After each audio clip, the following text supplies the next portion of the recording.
பாவ அறிக்கையும் மன்றாட்டும். பாவ அறிக்கை. ஏசாயா 43 24. நீ எனக்கு பணங்களால் சுகந்த பட்டையை கொள்ளாமலும் உன் பலிகளின் நினத்தினால் என்னை திருப்தியாக்காமலும் உன் பாவங்களினால் என்னை சங்கடப்படுத்தி உன் அக்கிரமங்களினால் என்னை வருத்தப்படுத்தினாய். ஆமென். பிரியமானவர்களே, what he expect from us, அதாவது ஆண்டவர் நம்மிடத்திலே எதிர்பார்ப்பது என்ன? வானம் அவருடைய சிங்காசனம், பூமி அவருடைய பாதப்படி.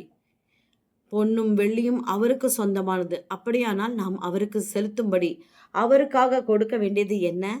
ஆண்டவர் நமக்கு ஜீவனை தந்திருக்கிறார். அந்த ஜீவனை கொண்டு அவருக்கு துதி செலுத்தும்படியான சந்ததியாக நம்மை உண்டாக்கி இருக்கிறார், தெரிந்து கொண்டிருக்கிறார்.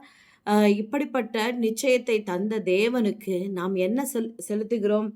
அவருக்கு பாருங்கள், உனக்காக எத்தனையோ நன்மை செய்திருந்தோம், செய்வேன் என்று வாக்கு தத்தங்களை எல்லாம் உன்னை எனக்கு துதியை செலுத்தும்படியாக கனத்தையும் ஸ்தோத்திரங்களையும் நீ எனக்கு ஏறெடுக்காமல், பலிகளை ஏறெடுக்காமலும் மனம் சலித்து என்னை துக்கப்படுத்தும்படியான அவிசுவாசமான வார்த்தைகளை பேசி உன் வார்த்தைகளினாலும் செய்கையினாலும் என்னை காயப்படுத்தினாய், என்னை சங்கடப்படுத்தினாய், உன் அக்கிரமங்களினால் என்னை வருத்தப்படுத்தினாய் என்று சொல்லுகிறார்.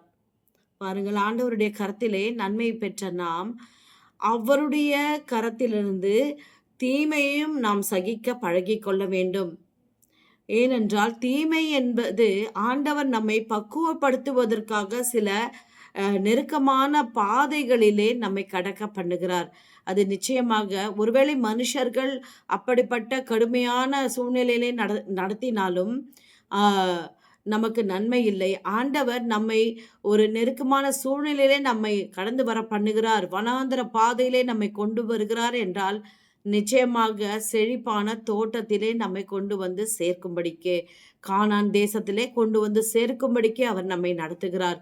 இதை மறந்து வாக்கு தத்தங்களை எல்லாம் உதாசீனம் செய்யும் விதமாக முறுமுறுத்து மனம் சலித்து, ஏன் ஆண்டவர் எனக்கு செய்யவில்லை, ஏன் இப்படி பண்ணிவிட்டார் என்றெல்லாம் முறுமுறுத்து தேவனை துக்கப்படுத்துகிறோம் என்று வேதனையோடு ஆண்டவர் தெரியப்படுத்துகிறார்.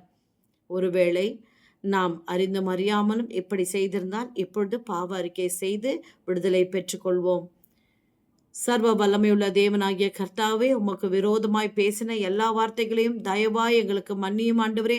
இனி எங்கள் நாவினாலே பாவம் செய்யாதபடிக்கு கர்த்தாவே, எங்கள் ஆவி ஆத்துமா சரீரத்தை நீர் ஆளுகை செய்யும்படியாய் தாழ்த்தி ஒப்பு கொடுக்கிறோம். இயேசுவின் மூலம் ஜெபிக்கிறோம் பிதாவே, ஆமென். விசுவாசித்து பாவ அறிக்கை செய்யுங்கள். கர்த்தர் மெய்யாகவே நமக்கு தயை பாராட்டுவார். God bless you. எல்லாருக்கும் ஷேர் பண்ணுங்க, அவங்களும் ரட்சிக்கப்பட உதவியா இருக்கும். God bless you.